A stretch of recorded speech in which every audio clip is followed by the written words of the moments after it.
오늘도 하나님의 행복으로 행복하시기를 주름으로 축원합니다. 교회는 하나님이 세우신 곳입니다. 그러므로 이 땅에 있지만 하나님이 관리하시는 곳이 교회입니다.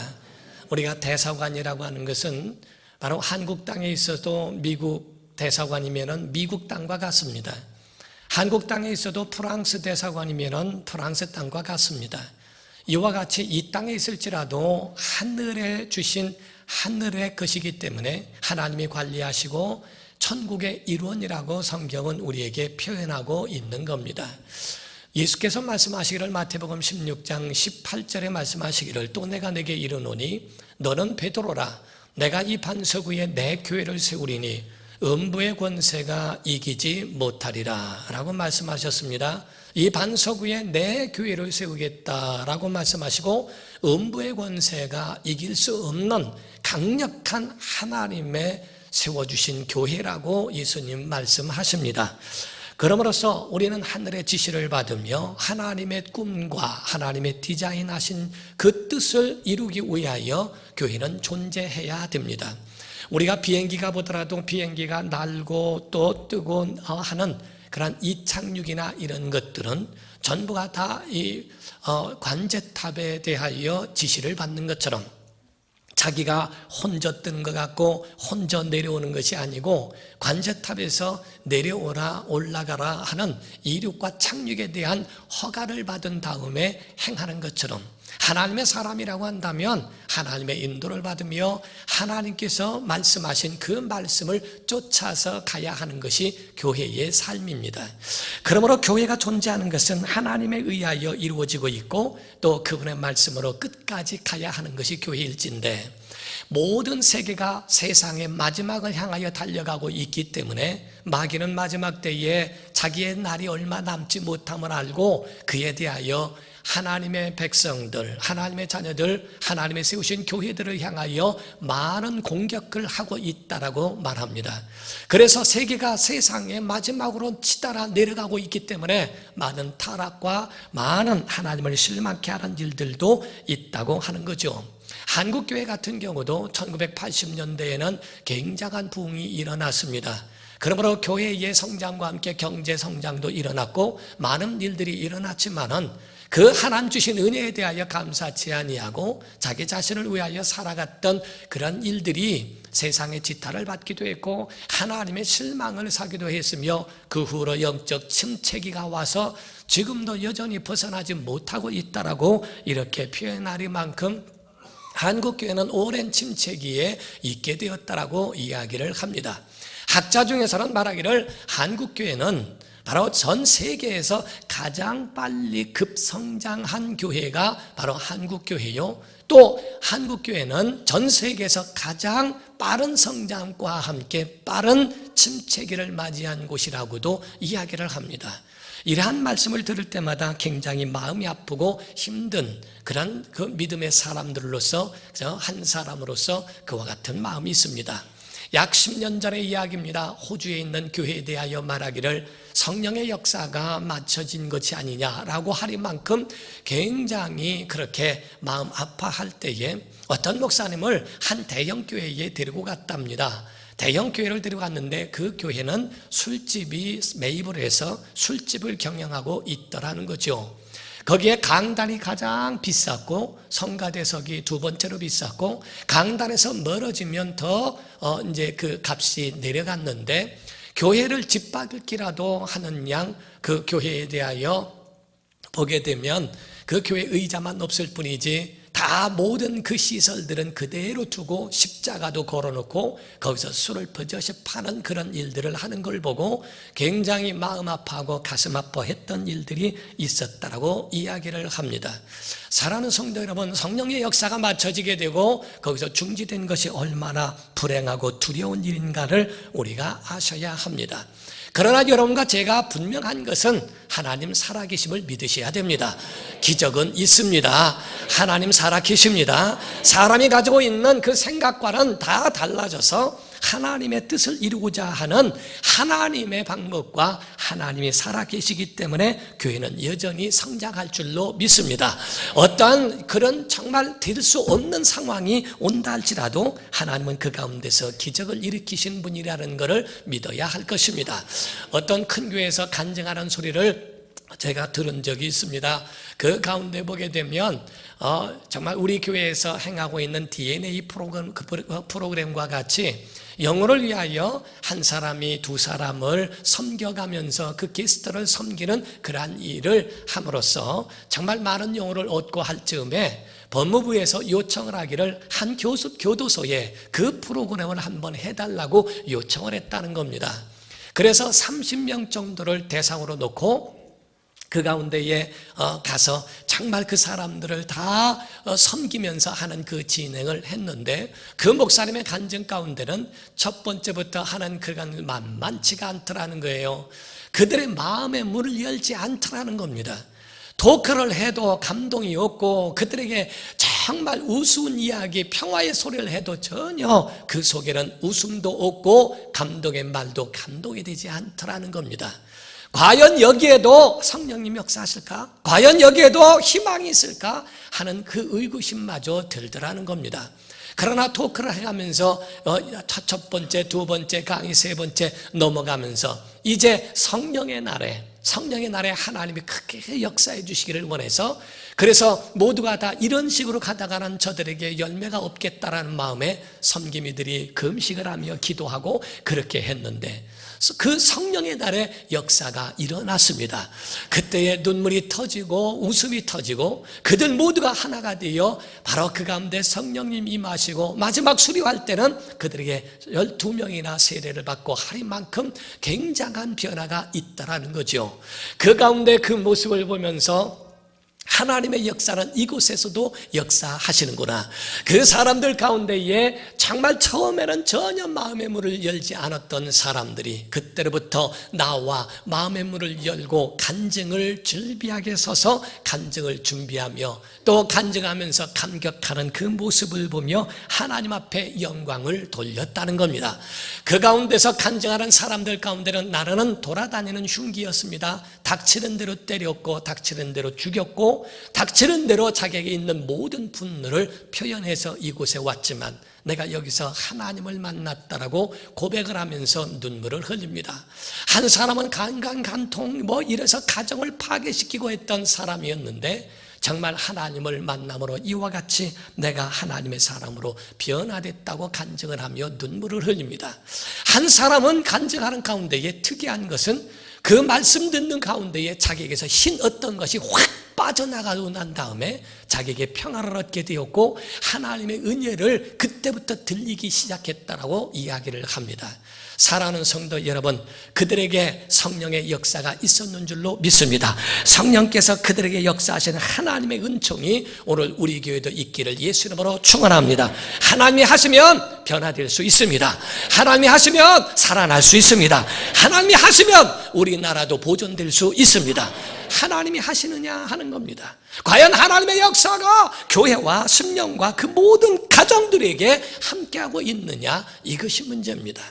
하박국 선지자에 대한 이야기가 나옵니다. 하박국이라고 하는 그 성경은 하박국 선지자의 이름을 따서 하박국이라고 하는 성경을 기록하게 되었습니다. 이 하박국이라고 하는 그 사람의 이름의 뜻은 포옹하다, 껴안다라고 하는 의미를 가지고 있습니다.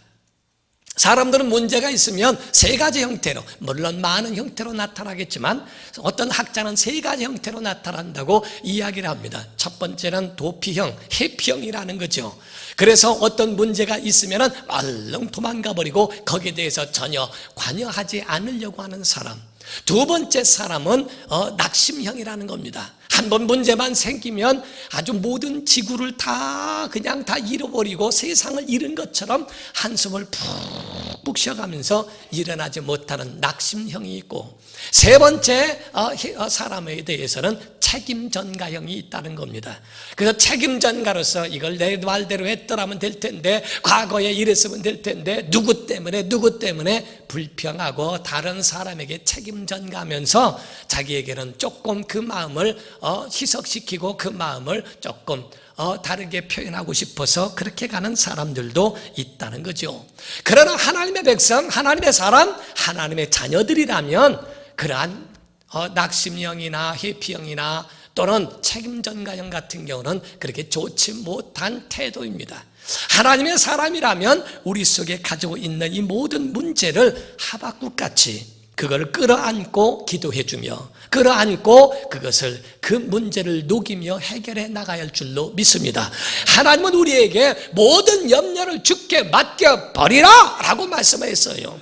우리가 가지고 있는 모든 염려를 주님께 가져오라는 겁니다. 하나님 앞에 내놓고 하나님의 은혜를 구할 수 있어야 한다는 거죠.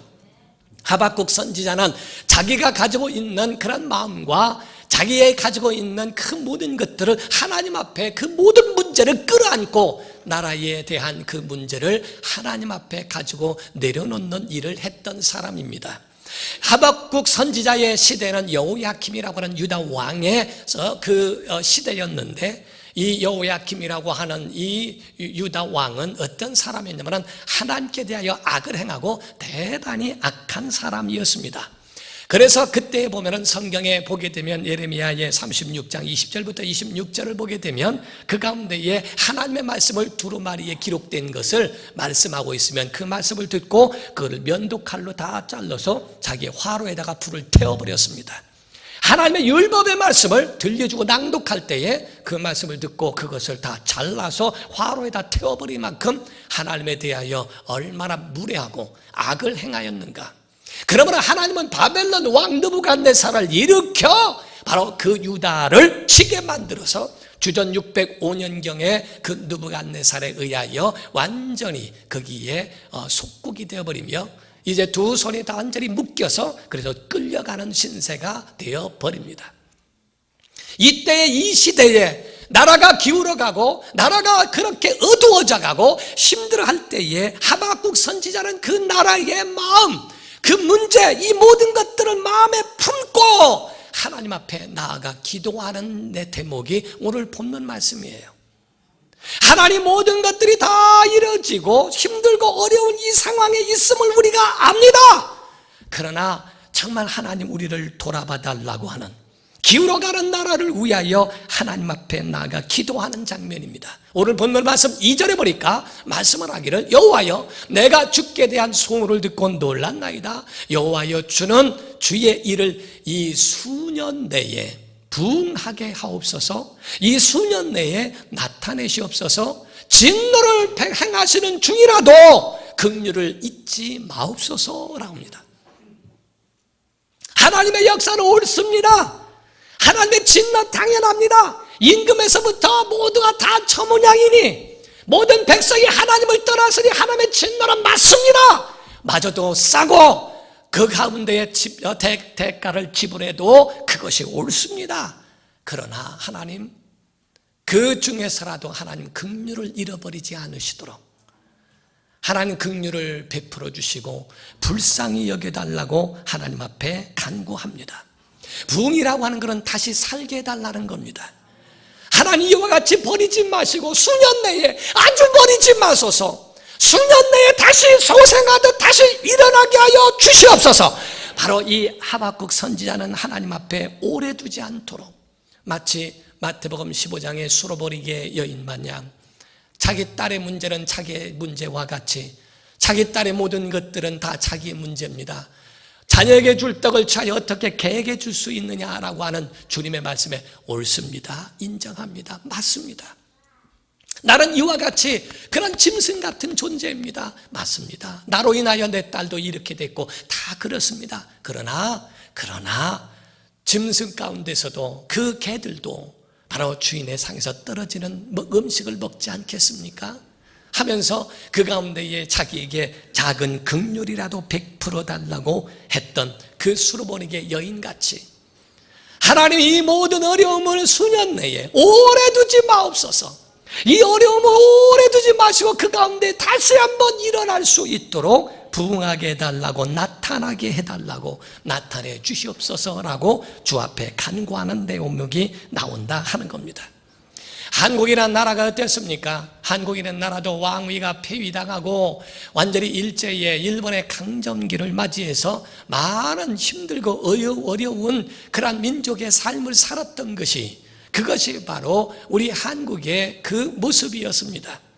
어둡고 암흑이 없고 소망도 없고 희망도 없고 아무것도 없는 그 가운데에 믿음 생활을 하더라도 지쳐있고 힘들어하는 그때에 하나님께서 역사하신 것이 1907년도에 바로 원산과 평양 일대에 있는 그 가운데서 일어난 성령의 역사, 부흥운동이었다라고 이야기합니다. 성령이 임하시니까, 성령이 찾아오시니까, 그 어려움 가운데서도 정말 하나님이 역사하시니까 대한민국은 그것이 바로 도화선이 돼서 온 우리 한국을 뒤엎고도 남는 하나님의 역사를 보게 됐다라고 이야기를 합니다. 세상은 어두워졌고 애국지사들은 그 가운데에 정말 독립에 대한 전략을 세웠어도 실패를 하고 모든 것이 다 암담했을 가운데 전 세계가 한국을 다 버린 것처럼 다 그렇게 어두워졌을 그때에 하나님은 찾아오셨고 그 가운데 불을 붙여 주신 것이, 그것이 바로 부흥운동이었다 하는 겁니다. 사랑하는 성도 여러분, 부흥의 역사는 세 가지로 나타납니다. 부흥의 역사는 첫 번째가 회개운동이었어요. 하나님의 말씀을 듣고 은혜를 받았다면 오늘 내가 가지고 있었던 생각과 목사님의 말씀이 맞구나, 같구나, 내가 잘 가고 있구나, 이거 좋은 말씀 많이 들었다, 재미있었다, 이것으로 끝나는 것은 부흥이 아닙니다. 부흥의 가장 첫 번째로 우리에게 나타나는 건 회개운동이요. 그때 성령이 임하신 다음에 그 가운데 일어서서 하나님 앞에 고백합니다. 나는 살인한 사람이요, 나는 도벽으로 있었던 사람이요, 나는 도박과 이러한 주색 잡기에 완전히 거기에 빠졌던 사람이요, 자기의 죄를 다 내려놓고 그 가운데에 내 새 삶을 살겠다로 변화된 것이, 이게 회개운동이요, 이게 부흥운동의 첫 번째입니다. 우린 예배 가운데 이와 같은 부흥의 역사가 일어나야 합니다. 회개의 역사가 일어나야 합니다. 내 죄입니다, 내 잘못입니다, 모든 나라의 어려움을 우리 품에 끌어안고 하나님 앞에 엎드리는, 이것이 바로 첫 번째 회개운동입니다. 하나님의 말씀을 들었을 때 과연 우리 속에 회개의 역사가 있는가? 마치 영화관에서 영화 한 편 보고 돌아서서 영화하고는 전혀 상관없는 삶을 사는 것처럼 하나님의 말씀에 예배에 1부 찍어내고 2부 찍어내듯 바로 예배 가운데 한번 그 가운데 동참한 것으로 여러분 자신을 위로하고 사는 것은 아닌가? 우리 속에 첫 번째 회개의 역사가 일어나고 있느냐 하는 겁니다. 사도행전에 보니까 사도행전 2장 36절부터 정말 베드로에 대한 설교를 듣고 어떤 반응이 일어납니까? 마지막 끝에 대한 베드로의 설교와 같습니다. 그런즉 이스라엘 온 집은 확실히 알지니 너희가 십자가에 못 박은 이 예수를 하나님이 주와 그리스도가 되게 하셨느니라 하니라 라고 그렇게 설교를 합니다. 그때에 그들이 이 말을 듣고 마음에 찔려 베드로와 다른 사도들에게 물어 이르되 형제들아 우리가 어찌할꼬 하거늘 베드로가 이르되 너희가 회개하여 각각 예수 그리스도의 이름으로 침례를 받고 제사를 받으라. 그리하면 성령의 선물을 받으리니 이 약속은 너희와 너희 자녀와 모든 먼데 사람 곧 주 우리 하나님이 얼마든지 부르시는 자들에게 하신 것이라 하고 라고 말씀했어요. 우리가 어찌하면 좋을꼬? 하나님의 말씀을 들으니 내가 어찌할꼬? 자기의 가슴을 치며 정말 내가 어떻게 하여야 영생을 얻으며 내가 어떻게 하여야 구원을 받을까라고 소리쳤던 그 사람과 같처럼 우리에게 회개운동이 필요하다는 거죠. 두 번째는 성령운동입니다. 회개한 사람들에게 주신 성령을 선물로 받으리니 라고 말씀한 것처럼 우리에게 은사체험이 있습니다. 하나님이 나와 함께 하신다는 확실한 증거를 우리에게 주시는 성령 체험이 우리 안에 있어요. 그렇다면 성령의 역사를 따라서 우리가 거기서 끝낼 수 있을까? 아니면 그 후에 성령의 인도받고 이끌리느냐 하는 겁니다. 마태복음 3장에는 예수께서 침례를 받고 올라오신 다음에 4장 1절에 보면 1절과 2절에 말씀을 합니다. 그때 예수께서 성령에게 이끌려 마귀에게 시험을 받으러 광야로 가사 40일을 그 밤낮으로 금식하신 후에 줄이신지라 라고 되어 있어요. 예수께서 성령에 이끌려 광야로 가셨다는 거예요. 3장에는 예수께서 침례를 받고 올라오실 때 성령이 임하셨고, 4장 1절에는 예수께서 광야로 가시는데 성령에 이끌려. 우리가 예수 믿고 은혜 받은 다음에는 끝이 아닙니다. 성령 받고 난 다음에 은사체험이 끝이 아니라 성령의 인도받는, 이끌려 사는 성도 되기를 주 이름으로 축원합니다. 성령 충만하라, 성령의 기름 부음이 있으라, 성령에 이끌려 살아라는 것은 성령 받은 사람들이 살아야 할 두 번째, 바로 우리의 일어날 부흥이라 하는 것이고요. 세 번째 역사는 전도였습니다. 영혼을 구원하는 마음. 우리에게는 하나님이 우리의 마음속에 있을 뿐만 아니라 우리 마음속에는 영혼이 있어야 된다 하는 거죠. 바로 영혼을 구원하기 위하여 그 선교사들은 그때 당시에 얼마나 많은, 정말 전도에 미쳐 영혼을 구원하기 위하여 선교사들은 많은 그 병과도 싸워야 했고 많은 어려움과도 다 싸워야 했던 그 시절이었습니다. 선교사님들의 그 모든 어떤 기록을 보게 되면 어떤 그 선교사는 강단에서 복음을 전하다가 피를 토하고 거기서 생애를 마치는 분도 있습니다. 어떤 목사님은 온 일가족이 다, 선교사님은 풍토병으로 죽음을 당한 분들도 있습니다. 아무런 자기와도 관계없지만은 주님이 계시기에 주님의 사명 때문에 이역만리 한국 땅에 와서 그들에게 복음을 전하다가 죽음을 당하는 분들이 많았습니다.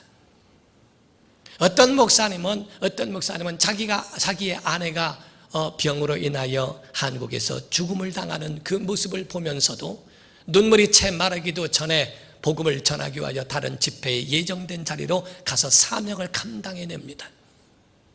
정말 복음에 미쳤다고 하리만큼, 전도의 영혼 구령에 미쳤다고 하리만큼 자기 주신 사명을 감당하기 위하여 온 선교사들의 가정이 희생당하면서까지라도 한국 땅에 복음이 있기를 사모했던 선교사들의 모습이 있었다는 거죠. 피와 눈물과 땀이 있었습니다. 그들의 희생이 있었고 그들의 가지고 있는 그들의 마음속에는 이와 같이 주님을 향한 특심한 마음들이 있었다 하는 겁니다. 한국에 있는 목회자의 가정의 자녀들을 못 돌아본 게 아닙니다. 선교사들도 마찬가지였고 그 뜻을 알고 하나님을 만난 그의 자녀들 또한 그의 뒤를 이어 주의 사람이 되어 주의 일을 감당하는 주의 종들도 많이 생겨났습니다. 사랑하는 성도 여러분, 우리 교회의 부흥이 일어나야 합니다. 회개의 역사가 있기를 주 이름으로 축원합니다. 말씀을 듣고 감동받고 은혜를 받았으면 성령의 역사도 있기를 주 이름으로 축원합니다. 성령의 이끌리시기를 예수 이름으로 축원합니다. 그리고 정말 영혼을 전도하기 위하여 영혼 구령하는 일을 우리에게 맡겨주셨으니 우리가 주 앞에 돌아가면, 부흥이라고 하는 것은 양만 커진다는 의미가 아닙니다. 다시 살아난다는 의미입니다. 다시 그 가운데 힘을 얻고 다시 일어난다는 의미를 가지고 있습니다. 여러분과 우리는 정말 하나님께로 돌아가야 할 것이고, 하나님이 우리에게 주신 사명을 감당하기 위하여 우리 교회 외에도 부흥의 역사가 다시 한번 일어나는 복된 우리 사랑하는 교우들과 우리 교회와 성도들 가정이 되기를 예수 이름으로 축원합니다. 기도하겠습니다. 이 시간에 다 같이 통성으로 기도하실 때, 하나님 아버지, 우리 교회의 부흥의 역사가 일어나게 하여 달라고, 회개의 역사, 성령의 역사, 그리고 또한 우리에게 이와 같이 전도할 수 있는 영혼 구원의 역사가 우리 마음속에 불타오르도록 역사해달라고 다 같이 간절한 마음으로 통성으로 기도하시겠습니다. 살아계신 아버지 하나님, 우리 사랑하는 성도들에게 은혜를 베풀어 주시옵소서. 하나님의 권능이 임하기를 원합니다. 하나님의 사랑이 우리의 모든 성도들에게 임하게 하여 주시옵기를